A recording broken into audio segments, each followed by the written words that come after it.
Hello students, welcome to study master. I am G S Rai और आज आपका जो सी सेट का ये लेक्चर है। बेसिकली सी सेट के अंदर हम लोग जो है डिस्कस करेंगे सी सेट के जितने भी पेपर्स हुए हैं आज तक। बेसिकली मैं आपको 4 या 5 क्वेश्चन जो है क्वेश्चन पेपर करवाऊंगा, उसके अंदर सारी चीजें डिटेल में बताऊंगा कि ये क्वेश्चन यहाँ पर क्यों आया है। और सबसे पहले आपको जानना क्या है, सबसे पहले आप ये जानिए कि सी सेट पेपर का मतलब क्या है, एग्जामिनर आपसे क्या चाहता है, कि आपको क्या पता होना चाहिए। तो ये एक तार्किक क्षमता होती है, आप लोग किस तरह से डिसीजन को ले सकते हैं, डिसीजन मेकिंग पावर। ये चेक की जाती है आपकी डिसीजन मेकिंग पावर। क्वेश्चंस क्या होते हैं, कभी भी क्वेश्चंस डायरेक्ट नहीं आते इसमें। तो जो भी क्वेश्चंस होते हैं वो ऑन द स्पॉट आपको डिसाइड करना होता है कि इसका आंसर क्या होता है। तो डिसीजन मेकिंग मेकिंग पावर अगर आपकी स्ट्रांग है, अच्छी है पावर, तो आपका जो है पेपर बहुत अच्छा होगा। और अगर आपकी डिसीजन मेकिंग पावर थोड़ी वीक है तो इसमें गड़बड़ हो सकती है। दूसरा क्या है, स्टूडेंट इसकी तैयारी करते हैं। तैयारी किस चीज की करते हैं? तैयारी बेसिकली मैथ्स, रीजनिंग,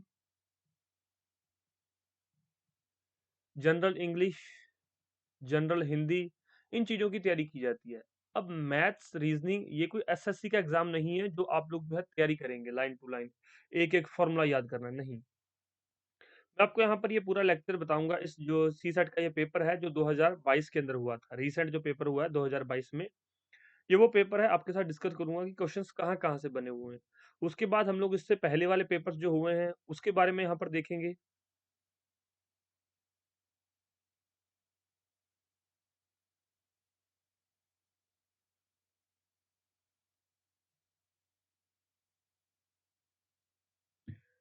जितने भी पेपर्स हुए हैं वो यहाँ पर मैं आपको डिस्कस करवाऊंगा कि ये क्वेश्चंस आएंगे। तो उसके बाद हम लोग क्या करेंगे, कुछ जो है चैप्टर या कुछ टॉपिक्स मार्क करेंगे कि ये टॉपिक्स बहुत इंपॉर्टेंट है, और सिर्फ उन्हीं टॉपिक से संबंधित हम लोग जो है तैयारी करेंगे। उसके अलावा आपको कोई टॉपिक नहीं छेड़ना है, जो मैं बताऊंगा सिर्फ उतने ही टॉपिक आपको अच्छे से करने हैं, और टॉपिक्स नहीं करने। क्योंकि आपके पास टाइम लिमिटेड है, लिमिटेड टाइम के अंदर हमें जीएस भी कवर करनी है और सी सेट भी क्वालिफाई करना है। सी सेट क्वालिफाइंग नेचर का है, इट मीन्स 33% नेसेसरी। 33% आपके मार्क्स जरूर होने चाहिए। अगर 33% से कम है तो फिर आपको जो है आपका जीएस का पेपर चेक ही नहीं होगा। तो 100 क्वेश्चन वहां पर आते हैं सी सेट के, तो आपको कितने ठीक करने हैं? 33। हम लोग ये मान के चल रहे हैं कि हमारे 10-12 क्वेश्चन गलत हो सकते हैं, तो आपको अटेम्प्ट कितने करने होते हैं? 50 to 60 क्वेश्चन अगर आप अटेम्प्ट करते हैं तो आपके 33 मार्क्स आराम से आ जाएंगे, कोई प्रॉब्लम नहीं होगी अगर 50 to 60 ही अटेम्प्ट करते हैं। अब आप इसमें देख लीजिए, मैथ्स जो है हटा के, अगर मैथ्स हटा दें तो भी आपके 50-60 हो जाएंगे। और जनरल मैथ तो सभी को आता है कि मल्टीप्लाई करनी, जोड़ करना, घटा करनी, ये सभी बच्चों को आता है, इसके लिए किसी फॉर्मूला की जरूरत नहीं होती। सबसे फर्स्ट क्वेश्चन इंटरपर्सनल स्किल से दिया गया है। अब ये जितना मर्जी आप लोग पढ़ लीजिए, इंटरपर्सनल स्किल्स आपको पढ़नी पड़ेंगी। तो उस लिए अगर आप उस क्वेश्चन को छोड़ना चाहें तो छोड़ भी सकते हैं। जिसने पढ़ा हुआ वो उस क्वेश्चन को आसानी से जो है कर सकता है कि what which of the following is not a feature of communication. तो यहाँ पर communication is a stagnant process, ये इसका फीचर नहीं है। बाकी सारे ये सभी प्रोसेस हैं। नॉट पूछा गया इसने यहाँ पे, तो टू वे प्रोसेस होता है कम्युनिकेशन, ऑनगोइंग प्रोसेस होता है, और एक डायनेमिक प्रोसेस होता है। तो ये तीनों यस हैं, तो एलिमिनेशन मेथड से भी आप इसको टिक कर सकते थे, ये ठीक हो सकता था।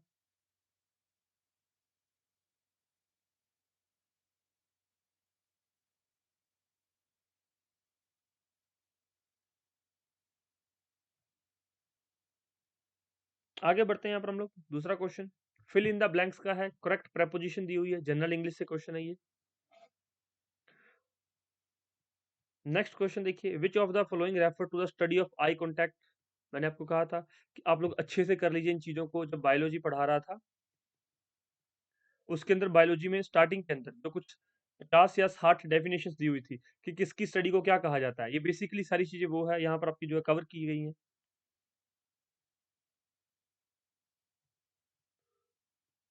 ऑक्यूलेक्सिस कहा जाता है by study of which of the following refer to study of eye contact.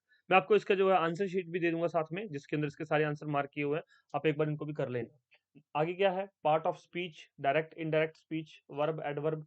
तो ये बेसिक इंग्लिश है, general English. Fill in the blanks with correct verb, generally accepted opinion और decision among the group of peoples, उसको क्या कहा जाता है? अब ये डिसीजन मेकिंग है, उसको कंसेंसस कहा जाता है।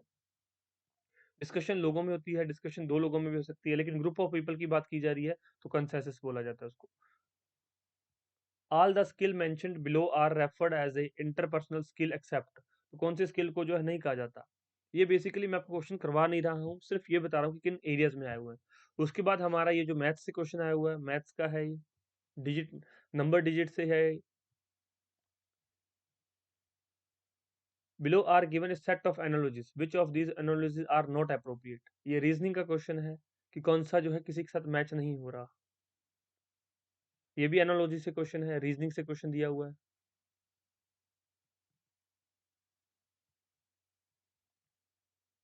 What would be the next two term in given alphabetic series BB, triple C, CC, double E, EE, triple H. अब आपको इस सीरीज को समझना है कि ये कहना क्या चाहता है। पहले डबल बी था, बाद में ट्रिपल सी हुआ, फिर डबल ई हुआ है, फिर ट्रिपल एच हुआ है। इन दोनों के बीच में डिफरेंस देख लीजिए, बी और सी, फिर डी यहाँ पर छोड़ दिया, ई, एफ और जी छोड़ दिया, फिर एच आगे 3 छोड़ देगा। इस प्रकार से क्वेश्चंस जो है यहाँ पर दिए गए होते हैं। तो ये क्वेश्चन आपको ऑन द स्पॉट ही इनका जो है डिसीजन लेना होता है। आप जितनी मर्जी तैयारी कर लीजिए, वहां पर जाकर ऑन द स्पॉट आपको डिसीजन लेना पड़ेगा। तो उससे अच्छा क्या है, जनरल स्टडीज की बेस्ट तैयारी कीजिए। क्योंकि मान लो आपके सी सेट में काफी स्टूडेंट्स हैं जो गलती क्या करते हैं, पहले भी पुराने बैचेस के अंदर भी स्टूडेंट्स ये गलती करते हैं, सी सेट को लेकर बैठ जाते हैं।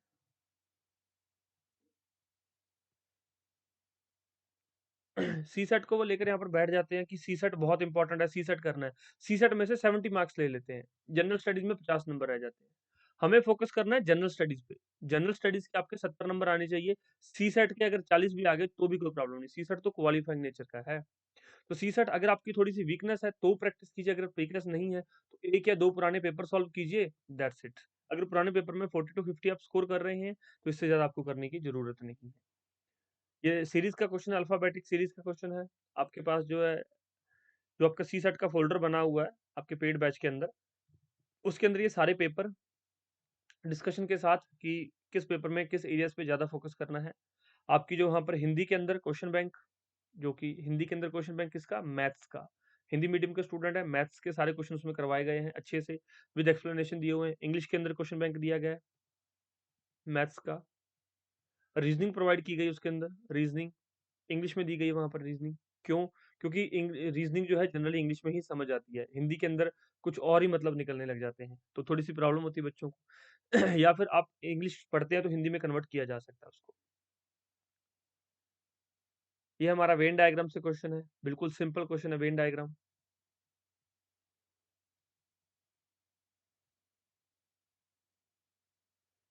नेक्स्ट क्वेश्चन भी वेन डायग्राम से संबंधित है।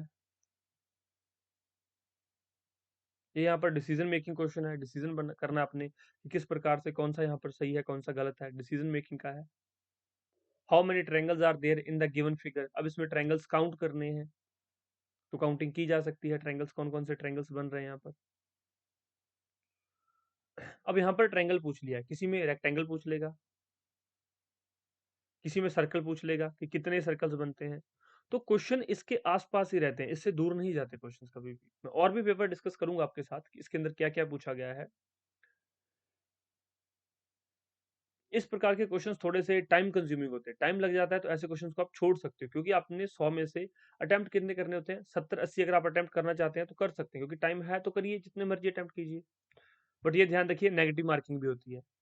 तो क्या होता है कि सही चाहे 50 कर लो, एक्स्ट्रा क्यों करना, नेगेटिव मार्किंग है तो नेगेटिव मार्किंग से हमें बचना भी तो है।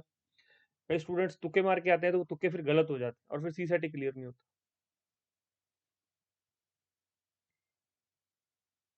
ये कोडिंग का क्वेश्चन है, कोडिंग के अंदर किस प्रकार से कोडिंग यहाँ पर रखी गई है, उसके बाद इसका कोड ये है तो आगे दूसरे का कोड क्या होगा।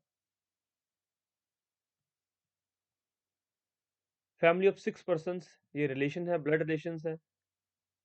ब्लड रिलेशनशिप से क्वेश्चन दिया गया है, आपके रीजनिंग के अंदर सारा चैप्टर दिया हुआ है ब्लड रिलेशन का। ये भी ब्लड रिलेशन से क्वेश्चन आया हुआ है। सिंपल इसमें क्या है, रिश्तों के बारे में। आप कुछ मत सोचिए, सिर्फ इतना सोचिए, जिस जहाँ पे जो रखा जा रहा है, किसी की माता की बात हो रही है तो खुद की माता को सोचो कि ये मेरी माता है। पिता की बात हो रही है तो सोचो कि ये मेरे पिता हैं। दादा की बात हो रही है तो मेरे दादाजी हैं।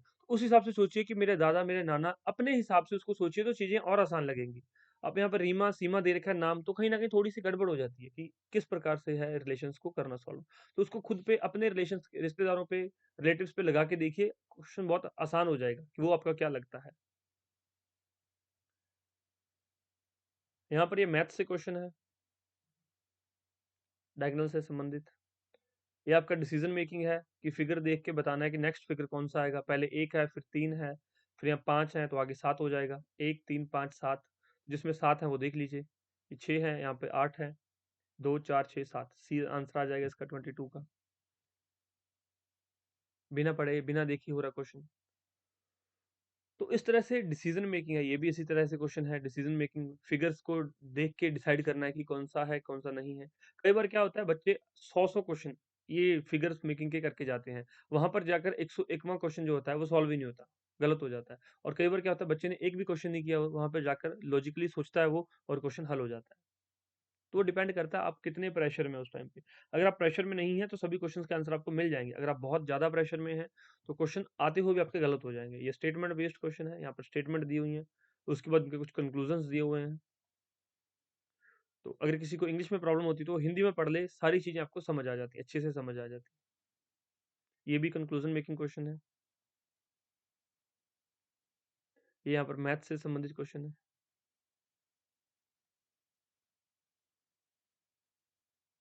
A total of 83 persons are standing in a queue. एक लाइन में खड़े हैं।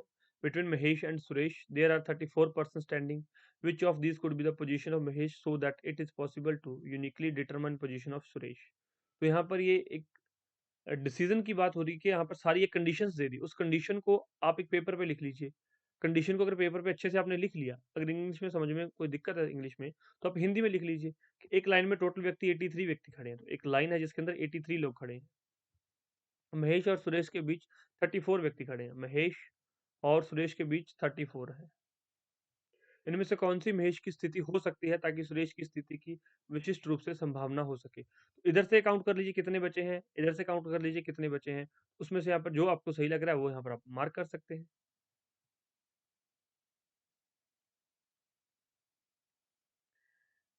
ये क्यूब से संबंधित क्वेश्चन है, ये मैथ का है, इसके लिए फॉर्मूले की जरूरत पड़ेगी। Pair basically below is a pair of questions which are required to be answered and a trial of statement. Which group of statement is sufficient to answer both the questions? अब इसमें क्वेश्चंस दिए गए हैं, नीचे statement दी गई। सिर्फ इतना बताना है कि किस किस स्टेटमेंट से इसका आंसर डिराइव किया जा सकता है, और कुछ भी नहीं करना। आंसर देना नहीं कि आंसर क्या आएगा, कि किस किस स्टेटमेंट का यूज करके इन क्वेश्चंस का आंसर दिया जा सकता है। Who is sitting opposite to the Q? कौन क्यू के अपोजिट में बैठा है? And who is sitting to the right of Q? तो यहाँ पर P Q R S T U are sitting around a round table with 6 chairs. Q is not sitting on the intermediate left side. और जो तीसरी statement, जो पहली statement है, P and U are sitting on the left and right side of the T respectively. तो ये यहाँ पर बेसिकली इनमें से सभी का आंसर करके हम लोग जो है नहीं दे सकते। अगर ये सारी स्टेटमेंट्स भी अगर देख लें तो यहाँ पर हमें नहीं पता चलेगा कि क्यू के अपोजिट कौन बैठा है, क्योंकि इसमें कुछ दिया ही नहीं हुआ और ना ही राइट के बारे में पता चल रहा है। तो इसका राइट आंसर डी हो जाएगा। सिंपल सा है, देख के उसका आंसर सॉल्व करना है आपको। अगर सी सेट क्वालिफाई करना है और कुछ मत कीजिए, ज़्यादा आपको मेहनत करने की ज़रूरत नहीं है। मैंने तो आपको सारी चीज़ें प्रोवाइड करवानी है, वो मैंने करवा दी है। बट सी सेट के पिछले 3 पेपर सॉल्व करके चले जाओ, और कुछ नहीं करना है। और वो मैं क्वेश्चन पेपर विद आंसर आपको वहाँ पे प्रोवाइड करवा दूंगा, तो आपको अच्छे से उन चीज़ों के बारे में पता चल जाएगा। फिर यहाँ स्टेटमेंट बेस्ड क्वेश्चन दिया हुआ है।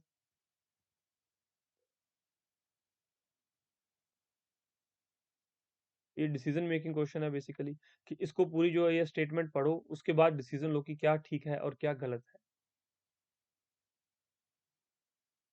विच of the following is correct for the selection of online portal given? Condition भी यही दी हुई है उन्होंने कि ये सारी कंडीशंस हैं, और उसके बाद ये आंसर दिए हुए हैं। तो कंडीशन को पढ़ के कंक्लूजन निकालना है आपने। और अगर इस तरह के जो बड़े बड़े क्वेश्चंस होते हैं, पहली रीडिंग में छोड़ दिया करो, टाइम ज्यादा लगता है। अगर पहली रीडिंग में 50 क्वेश्चन पूरे नहीं हो रहे आपके, तो दूसरी रीडिंग में इस तरह के क्वेश्चन उठाया करो, अदरवाइज ये टाइम कंज्यूमिंग होते हैं। होते इजी हैं, लेकिन कहीं ना कहीं 3-4 मिनट लग जाते हैं एक क्वेश्चन पे, अगर आप थोड़ा स्लो पढ़ रहे हो और ठीक ठाक ढंग से पढ़ रहे हो तो। और 3-4 मिनट एक क्वेश्चन पे नहीं लगाने आपने कभी भी। आपके पास 120 मिनट का समय होता है, 120 मिनट्स। अगर आप एक क्वेश्चन पे 3 मिनट लगाएंगे तो 360 मिनट चाहिए आपको, मतलब 6 घंटे। 6 घंटे नहीं है हमारे पास सिर्फ 2 घंटे हैं। हमें सिर्फ वही क्वेश्चंस करने हैं सी सेट के अंदर जो टाइम कंज्यूम ना करें। तो हमें पहले वो क्वेश्चन देखने पड़ेंगे कौन से टाइम कंज्यूम नहीं कर रहे। जो क्वेश्चन 1 मिनट या 1 मिनट से कम समय में हो रहा है वो पहले कीजिए। उसके बाद कुछ एक्स्ट्रा टाइम मिलता है तो बाकी क्वेश्चंस को छेड़ सकते हैं, अदरवाइज हमें जरूरत नहीं।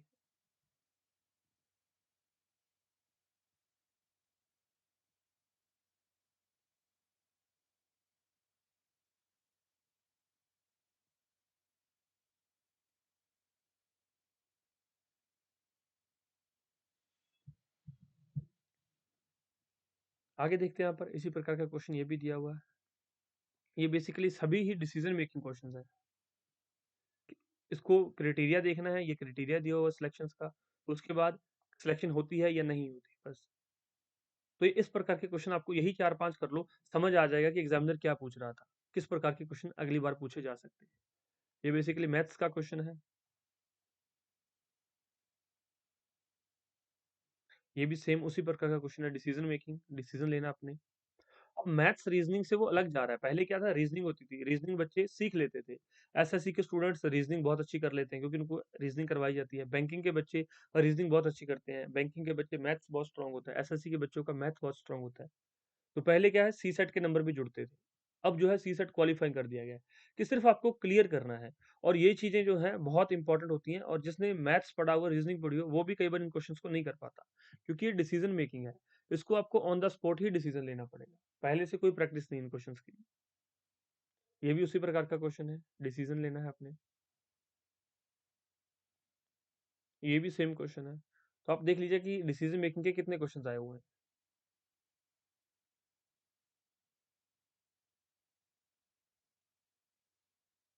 ये यहाँ पर रीजनिंग का क्वेश्चन है बेसिकली। ये यहाँ पर मैथ्स या रीजनिंग दोनों में देख सकते हो कि मिसिंग टर्म को फाइंड आउट करना है। इनके बीच में आपको रिलेशन डिराइव करना है कि क्या रिलेशन है। तो उसके बाद ये माइनस हो रहा है तो देखिए कितना कम होता जा रहा है, और आगे जो है कितना कम होगा। बस इसको माइनस करके देख लीजिए, पहले में 4 कम हो रहा है, उसके बाद आगे जो है 9 कम हो रहा है, 5 का डिफरेंस है, फिर 16 कम हो रहा है, यहाँ पे 7 का डिफरेंस है, आगे 9 का डिफरेंस हो जाएगा, फिर 11 का डिफरेंस हो जाएगा। तो इस तरह से ये क्वेश्चन हो जाए, हल हो जाएगा। यहाँ पर 246 है।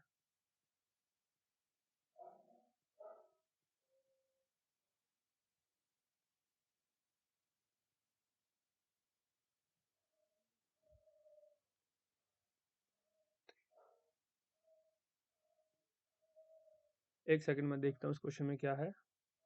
फर्स्ट है, इनमें से 4 का डिफरेंस है। सबसे पहले यहाँ पर देखिए, 300 में से 296 माइनस करेंगे तो 4 आएगा।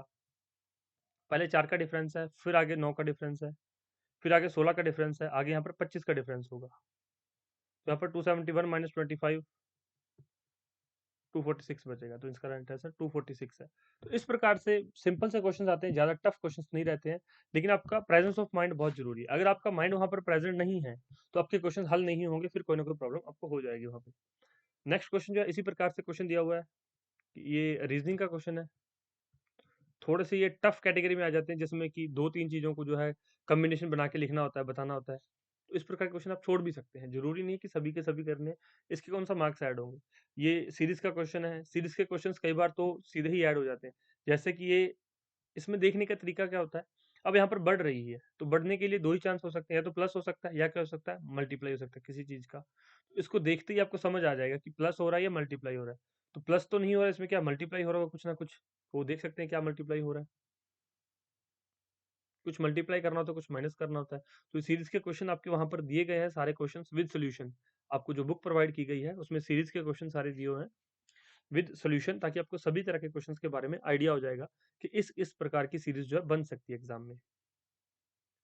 उसके बाद ये सिटिंग अरेंजमेंट का क्वेश्चन है, रीजनिंग का ही क्वेश्चन है ये भी।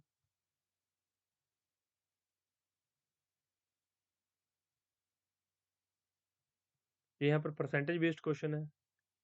आप इसको थोड़ा सा टफ कैटेगरी में रख सकते हो, ये टफ कैटेगरी में आ जाता है। इसके लिए प्रैक्टिस की जरूरत होती है। जिस बच्चे ने अच्छी से प्रैक्टिस की हुई वही इसको सॉल्व कर सकता है। जिसने नहीं की वो छोड़ भी सकता है, और आप कर भी सकते हैं प्रैक्टिस करना चाहें तो।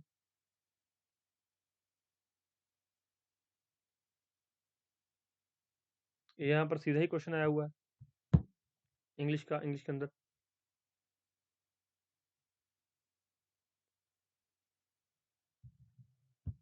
ये भी उसी प्रकार के क्वेश्चन है सैलरी का, जो कि परसेंटेज बेस्ड या फिर पार्टनरशिप। परसेंटेज और पार्टनरशिप ये दोनों ही मेथड इसके अंदर यूज होते हैं, एक परसेंटेज और दूसरा पार्टनरशिप।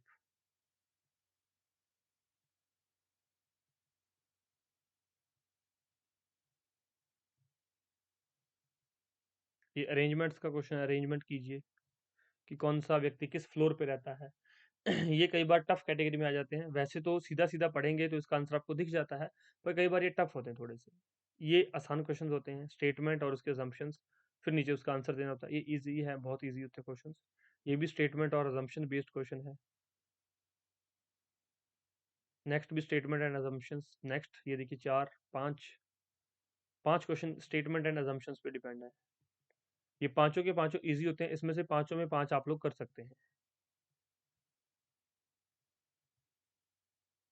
ये डायरेक्शंस बेस्ड क्वेश्चन है, डायरेक्शन बतानी है कि किस डायरेक्शन में है। सीधा ये मैप ड्रा कीजिए इस तरह से, ईस्ट, वेस्ट, नॉर्थ, साउथ। अब इसमें देख लीजिए कहाँ से स्टार्ट किया उन्होंने चलना और कहाँ पहुँचा। ये भी डायरेक्शन से बेस्ड क्वेश्चन है।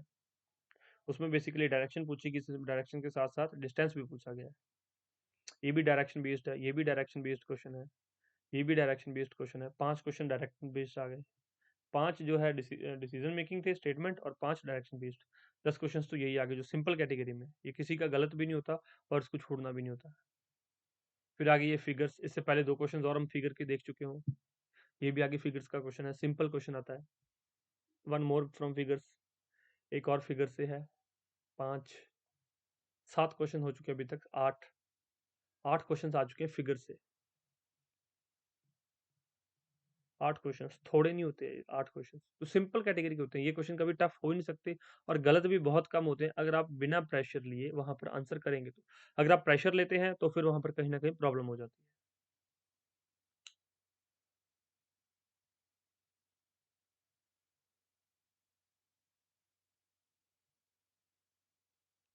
There are 8 patient in hospital. ये मैथ्स और रीजनिंग का मिला जुला क्वेश्चन है। 8 पेशेंट है एक हॉस्पिटल में, एवरेज वेट है 7 का। 7 लाइटेस्ट पेशेंट इज 48 किलोग्राम। जो 7 हैं लाइटेस्ट पेशेंट है, उनका एवरेज वेट है 45 kilogram. Average weight of 7 heaviest का कितना है? 52 किलोग्राम। तो difference between the weight of the heaviest and the lightest patient is, तो सबसे भारी और सबसे जो है लाइट व्यक्ति के वेट का डिफरेंस क्या होगा? इसको जो है मल्टीप्लाई करेंगे, हमें आंसर मिल जाएगा, उसको माइनस कर देंगे तो वेट का डिफरेंस आ जाएगा।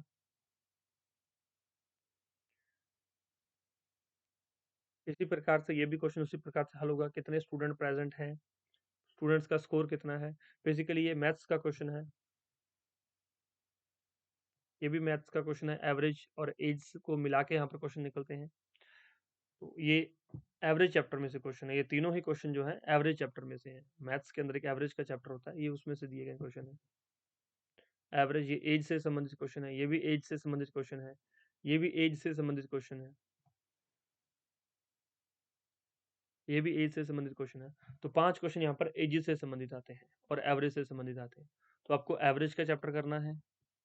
परसेंटेज का चैप्टर अगर आपका मैथ स्ट्रांग है थोड़ा सा तो कर लीजिए, अदरवाइज इसको रहने दीजिए। परसेंटेज और पार्टनरशिप, अगर आपका मैथ्स ठीक ठाक है तो कर लीजिए, अदरवाइज इसको छोड़ दीजिए पार्टनरशिप को। इसके लिए काफ़ी प्रैक्टिस चाहिए होती है। जितना टाइम आप इसको सीखने में लगाएंगे उतना उतना टाइम आप जीएस की एक रिवीजन और कर लीजिए, क्योंकि जीएस का स्कोर मैटर करता है। सीसेट का स्कोर मैटर नहीं करता, सिर्फ क्वालिफाइंग मैटर करता है। आपको सिर्फ क्वालिफाई करना है। अपना जो टाइम है, एक एक मिनट, एक एक सेकंड सोच समझ कर लगाइए। पूरा यहाँ पर इसलिए मैं बता रहा हूँ ताकि आपको ज़्यादा टाइम ना लगे। आप चीज़ें एक बार देख लेंगे, ठीक है इस एरियाज में हमें फोकस करना है, आपको फोकस का पता चल जाएगा। नोट्स आपको प्रोवाइड किए गए हैं, वहां से आप लोग जो है सिर्फ उसी एरियाज पे उसी एरियाज के क्वेश्चन करेंगे। ये यहाँ पर पार्टनरशिप से संबंधित क्वेश्चन है। ये रेशियो से संबंधित क्वेश्चन है। ये भी रेशियो से संबंधित क्वेश्चन है। ये भी रेशियो से संबंधित क्वेश्चन है। ये भी रेशियो से संबंधित है। स्पीड, डिस्टेंस, टाइम, यहाँ से संबंधित है ये क्वेश्चन। कई बार ट्रेन की स्पीड आ जाती है, कई बार बोट्स की स्पीड पूछ लेता है, कई बार कार की स्पीड पूछ लेता है, कई बार वॉकिंग स्पीड पूछ लेता है। तो ये स्पीड, डिस्टेंस और time, speed is equal to distance upon time, अगर ये फॉर्मूला आपको याद है तो आप कोई भी क्वेश्चन हल कर सकते हैं। बस इतना है कि जो डिस्टेंस है, टाइम है, ये स्पीड किलोमीटर पर आवर में होनी चाहिए, डिस्टेंस किलोमीटर में होना चाहिए, और टाइम आवर्स के अंदर होना चाहिए।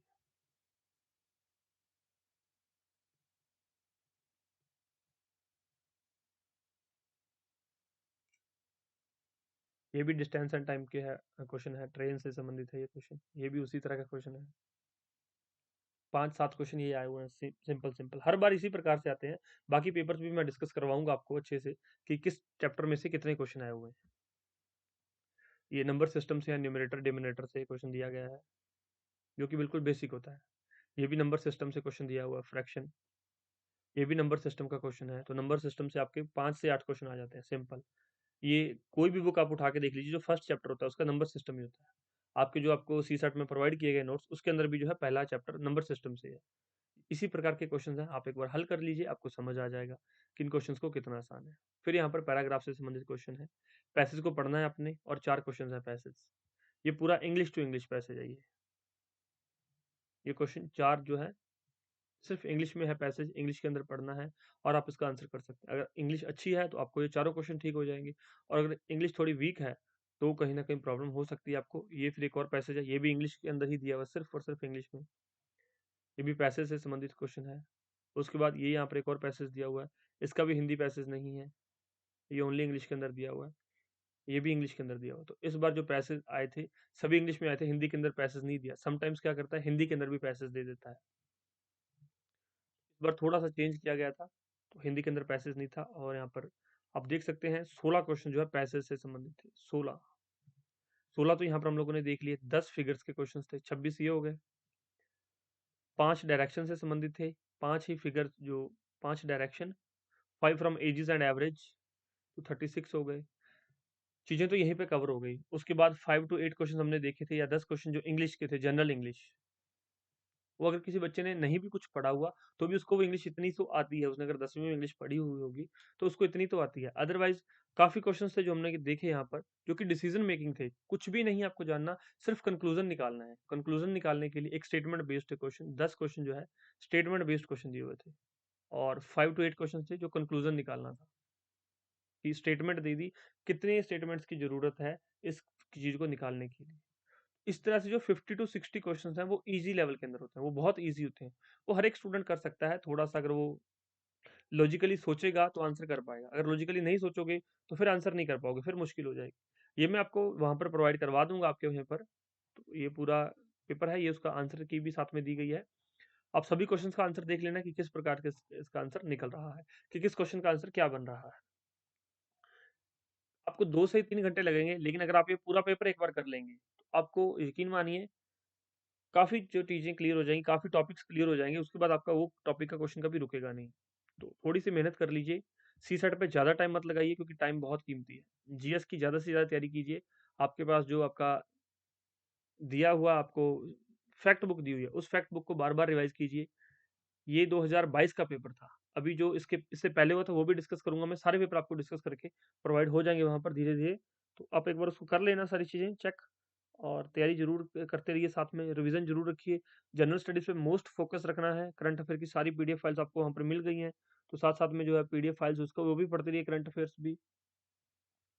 और कुछ डाउट हो तो प्लीज़ आप लोग हमें जो है एप्लीकेशन पे मैसेज कर सकते हैं। एप्लीकेशन पे देख रहे हैं तो किसी और मेथड से देख रहे हैं लेक्चर्स को, वीडियोज़ को, तो आप लोग हमें जो है हमारे इस फ़ोन नंबर पे, व्हाट्सएप पे मैसेज करके पूछ सकते हैं, या फिर कमेंट बॉक्स में कमेंट करके पूछ सकते हैं।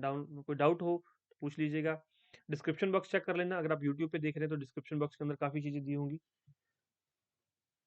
चलिए, आई होप आपको जो बताया गया है वो समझ आ गया होगा कि आपका टाइम किस तरह से आपने यूटिलाइज करना है। टाइम वेस्ट बिल्कुल मत करना। कहीं ये हो कि आप लोग एसएससी की तरह मैथ्स और रीजनिंग लेके बैठ गए हैं, इंग्लिश लेकर बैठ गए हैं, और बाद में जाके पता चला कि मैथ्स इंग्लिश इसका तो फायदा नहीं, 70 नंबर आ गए सीसेट के अंदर और जीएस में 50 नंबर ही रह गए। तो उस चीज़ का ध्यान रख लेना है थोड़ा सा, कि हमें जीएस के अंदर मैक्सिमम स्कोर करना है, सीसेट के अंदर हमें मैक्सिमम स्कोर नहीं करना, सिर्फ क्वालिफाई करना है। क्वालिफाई कितना, 33%।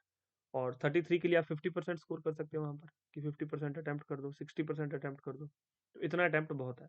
जरूरी नहीं कि 90 अटेम्प्ट करने हैं, कोई फायदा नहीं होगा 90 अटेम्प्ट करने से। Thank you.